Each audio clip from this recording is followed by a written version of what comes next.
What's up, guys? So Kyrie and Kevin Durant signed 4-year deals with player option for the fourth year. So really, they are only locked into the Nets for 3 years.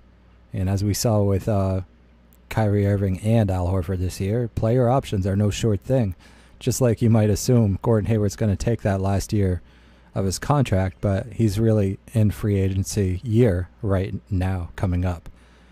So they have these incentives because they had to make them unlikely incentives to fit DeAndre Jordan in there as well as their first round draft picks. So they had to get a little creative. So they created 8 separate $125,000 incentives for Kyrie Irving, and they gave Kevin Durant much easier treatment. But they know on some level what kind of character Kyrie Irving is, and they think that with these kind of incentives to play the right way that they'll get the best out of him. It's all going to go spectacularly wrong, though. And in the first year, and these incentives, these 8 incentives are in place for every year of his contract. So he's never, ever going to see a real max contract, even from the low price that he took to leave Boston, thank God. So it's $125,000 per incentive in the first year, but in the second year it's more like $150,000 or $175,000 per incentive. Let's take a look at what the 8 incentives are. He appears in at least 70 regular season games. Let's take a look at that. How many times has this dude played 70 games? 3 times in his entire career. None in Boston. 3 times in his career he's played 70 games, and he's old as dirt. He's 27 going on 65. It's not just a movie, it's real life. He appears in at least 60 regular season games and has fewer than 2.4 turnovers per games. If he can play in 60 games, which is no short thing at all, and he averages fewer than 2.4 turnovers per game.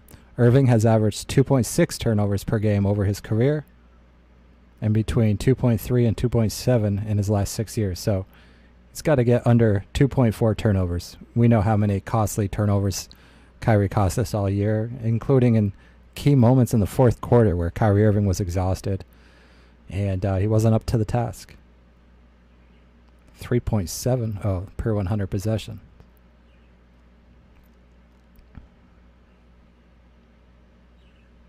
2.6 last year. In his first year, 2.3. So what does he have to get under 2.4? Yeah, that's going to be a tall order for Kyrie. 2.6. Okay. And and let's face it, he's surrounded by not nearly as much talent as he had in Boston both of those 2 years. So can he get under 2.4? He's done it twice in his career. Oh boy. Well, if he plays exactly 60 games, that'll give him a better chance to not be a turnover disaster. But unfortunately, because he's going to be playing big minutes, and here's a troubling quote, Kenny Atkinson discusses feelings. Kenny Atkinson feels strongly about Kyrie Irving's fit in his system. Nets players vouched for him. Nets players vouched for him. Unbelievable. Just like the Nets medical staff vouched for Kevin Durant's Achilles injury. And they said they all agreed that the Nets should sign Kevin Durant because they looked forward to the challenge of healing Kevin Durant. All right. So it almost seems like the Nets it's just so strange. This is not a well-run organization. This is a team that got lucky, that did their best work when they had the least money and resources and reputation to do so. It's kind of like the U.S. military versus the Russian military. The U.S. has endless money, and all we get is stuff like the F-35 that nobody wants to buy, while the Russians, with a piddly little defense budget, have some or most of all the very best and most reliable weapons that are actually built for war that won't be grounded every time there's a little bit of dust in the air. And so that's the Nets basically turned from the Russian military into trying to be the U.S. military, except they brought in Kyrie Irving to be their defense department. Secretary of Defense. And Kevin Durant is their Surgeon General. All right, so Kenny Atkinson discusses his plan for Kyrie's integration. Give him the ball. Well, the more he has the ball, the more he's going to turn it over. The more he turns it over, the less he's going to meet his incentives. Not just the first year, but the second year and the third year and the fourth year. I'm definitely starting to do my homework on him. I think the challenge is to get the best Kyrie. Well, the best Kyrie is shooting guard. I don't even know if this guy knows this. I'm definitely starting to do my homework. Bruh, you're starting your homework after the test was already taken?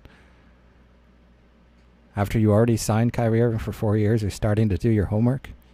Starting to realize that maybe he's a shooting guard?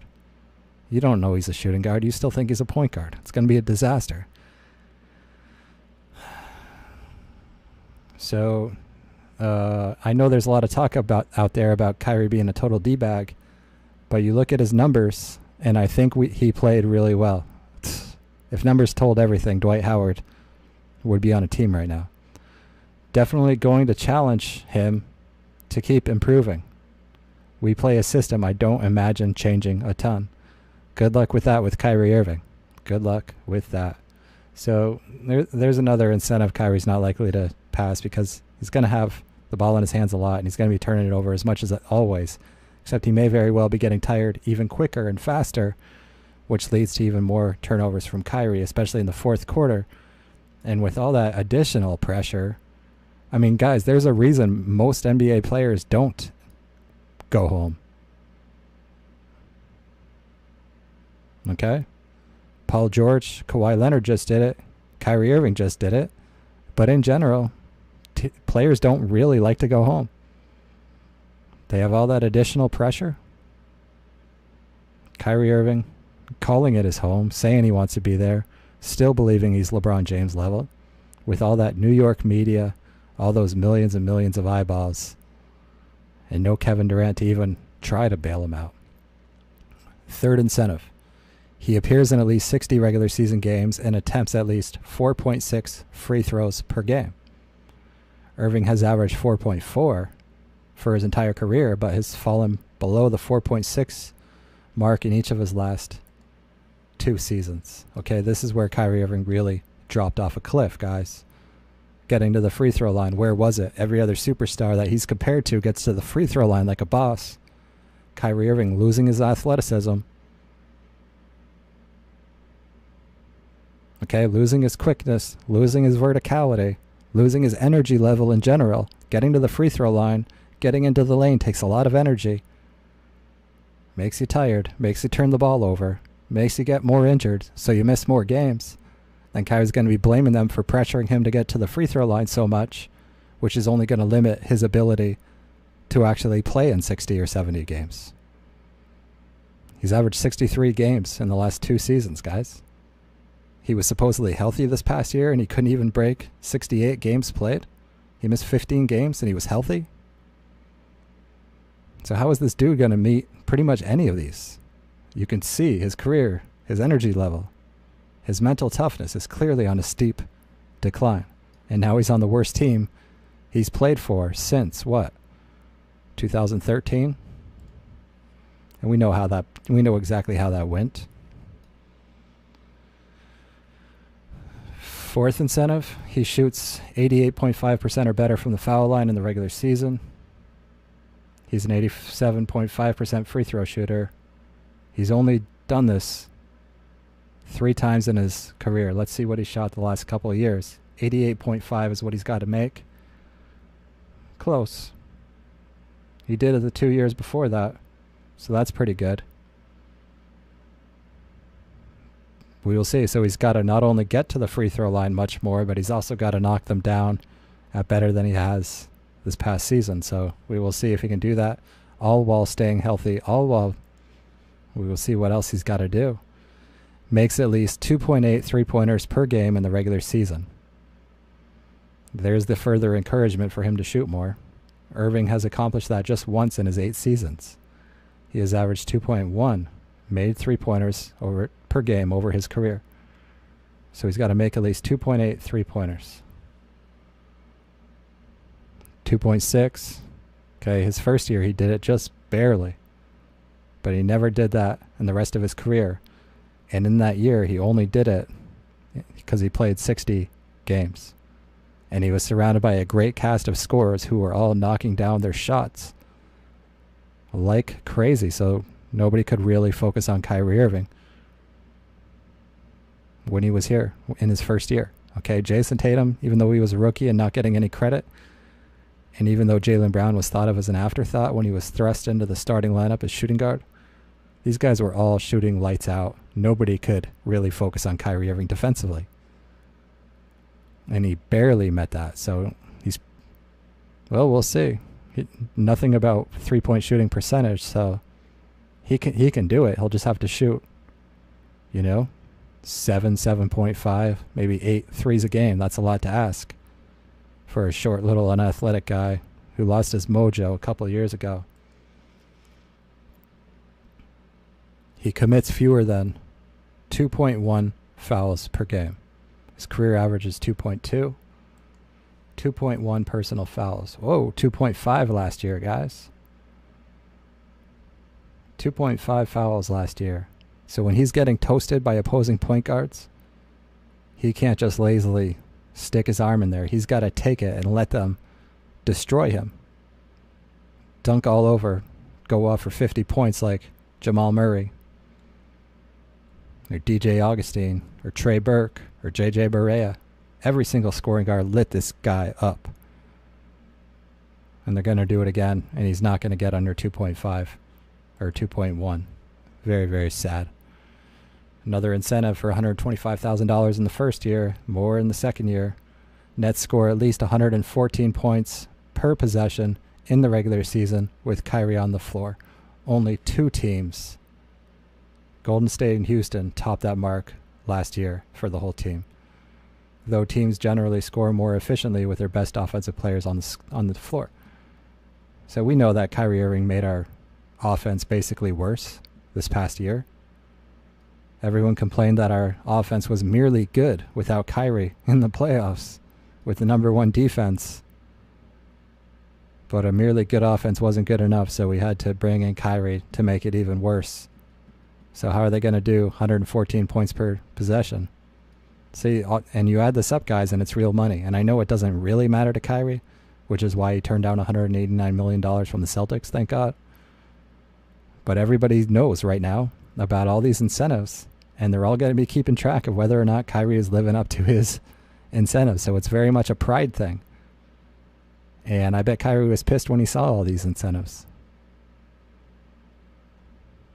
The Nets allow 106 or fewer points per 100 possessions in the regular season with Kyrie on the floor. Only 3 teams did that this past year.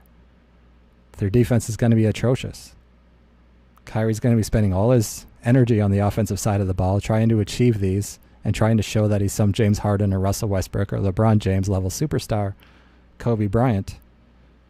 Okay? He's going to have no energy for defense. And we saw that on the Celtics. He showed good defense for maybe after he got healthy even. For about a 10, 15, 20 game size there. Once he rounded into shape eventually in November, he was trying hard. So he's got 20 good defensive games in him per each season. And he's surrounded by mediocre or bad defenders. Jared Allen is a mediocre defender at best, but that's probably being kind about it. It's not just Joel Embiid that can totally bully that dude.